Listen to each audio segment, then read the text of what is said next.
Yo, welcome back to the channel, guys. It's Zero here for another episode.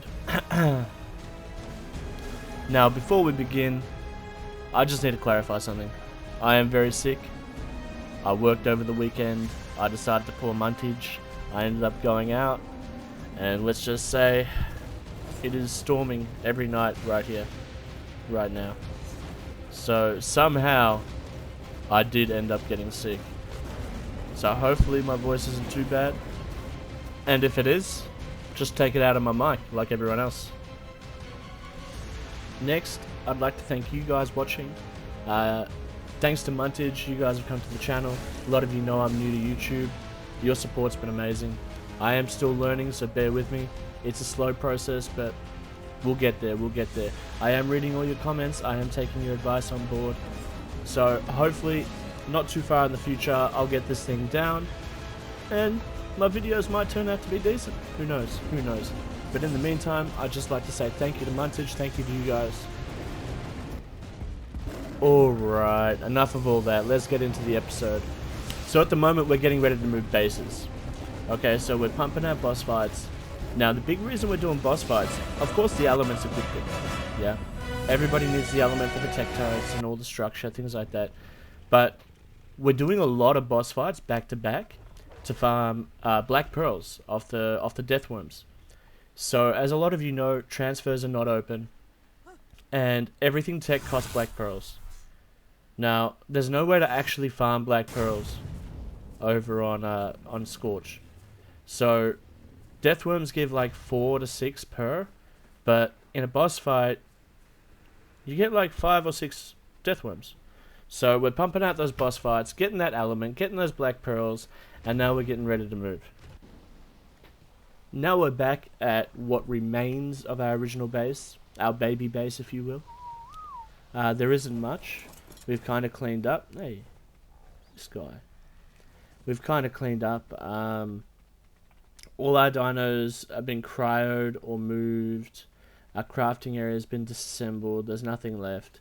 All we're doing is we're holding a shell of our main base, just obviously while we're transferring, because we haven't done the turret towers or anything over on the other side yet. That's what I'm going to be working on today. So building turret towers is very exhausting, very time consuming, and just not something that I look forward to doing at all. But unfortunately it has to be done. So let's head over, let's see what we're working with. And hopefully this doesn't take too long. Alright, here we are guys. Finally at 1010. This is what we're working with. So I've already laid down the pillars. All the pillars are 32 foundations from each other. So there are going to be some overlaps. One of our big concerns with building in this location was there's a lot of dead space between the base and the towers where people spin into. And they do the sneaky sneakies, right? So I wanted to map everything out so that turrets are in range of each other and there's no blind spots. We're going to be building 2x2 towers on a 4x4 foundation, if that makes sense. You'll see, you'll see. So Muntage and the boys are in the middle of moving things over and getting the main base prepped, while I'm just starting on these towers. Towers, unfortunately, take a long time, as I said on the way over here, so I know I'm repeating myself, but it's just because I'm dreading this so much. Hopefully I can smash this out quickly. As I said, the base of the towers are going to be a 4x4. Now the reason for this is when people attack and when people want to blow the tower, a 2x2 is very easy because you only need to blow one wall or one foundation. And you can actually sneak into the tower and you can take down the whole tower with like 6 C4, right?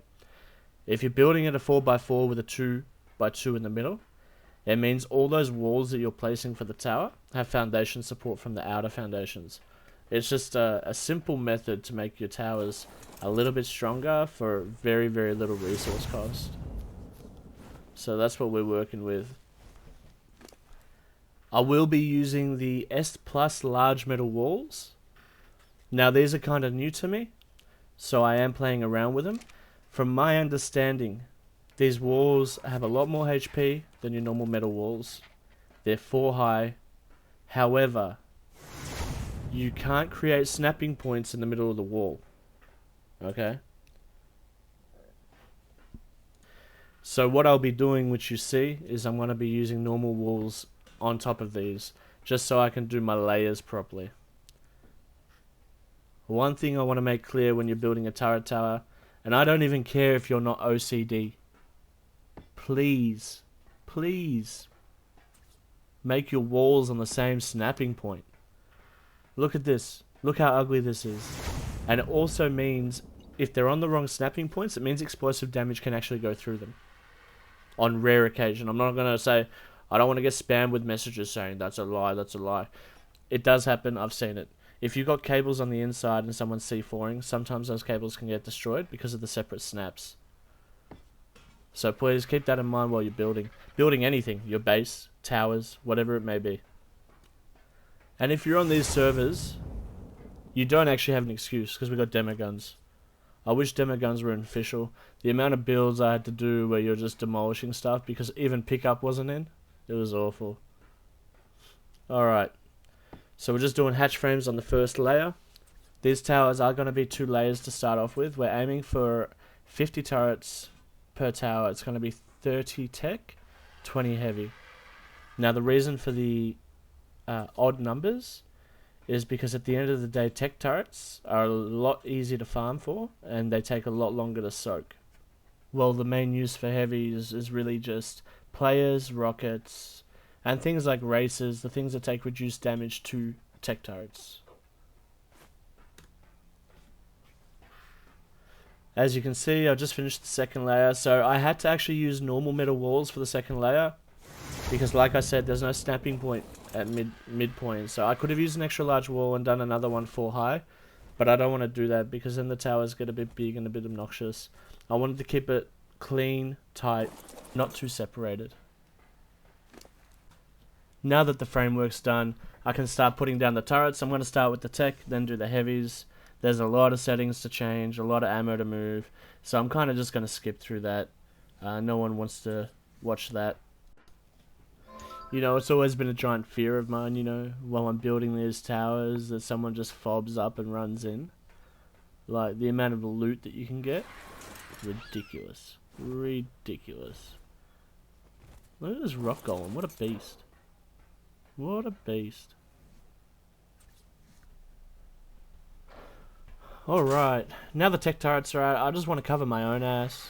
I want to get this Jenny up. I want to get these turrets on, even if there's no ammo in them yet, just to prevent people thinking they can roll up, you know? I want to try and get this generator pulsing at the lowest range possible. I think I calculated on these towers that you can get, I think it's probably about a 3.6, which means it's barely any element. It's something like, what, 3 or 4 a day? So I've skipped ahead, the first tower's done. The second tower is done, and I'm starting on the third one. Now, I'm a fairly calculated person. I like to measure things out. I like to be, you know, on point with my calculations.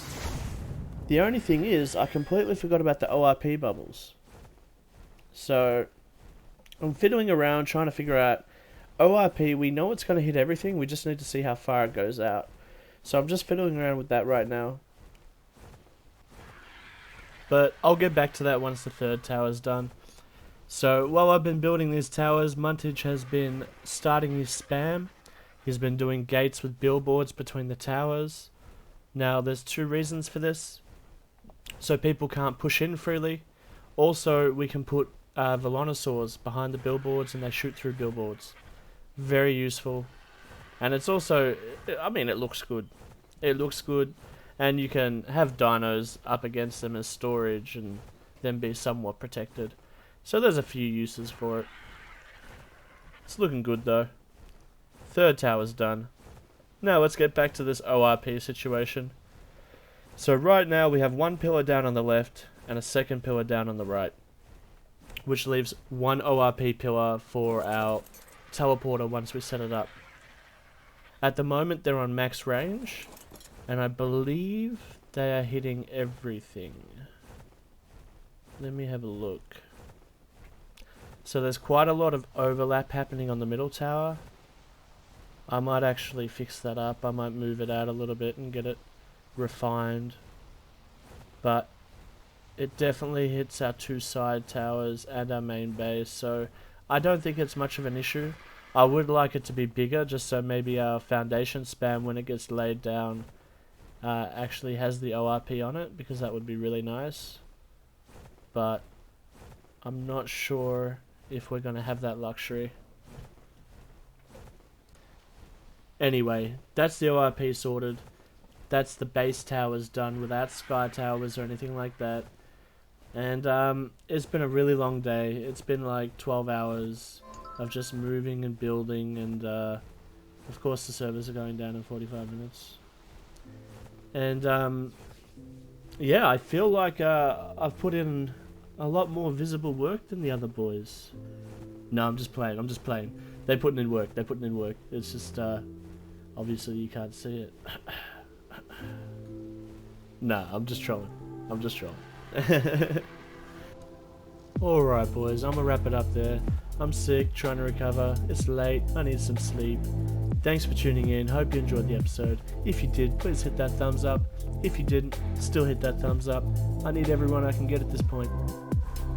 Till next time, peace.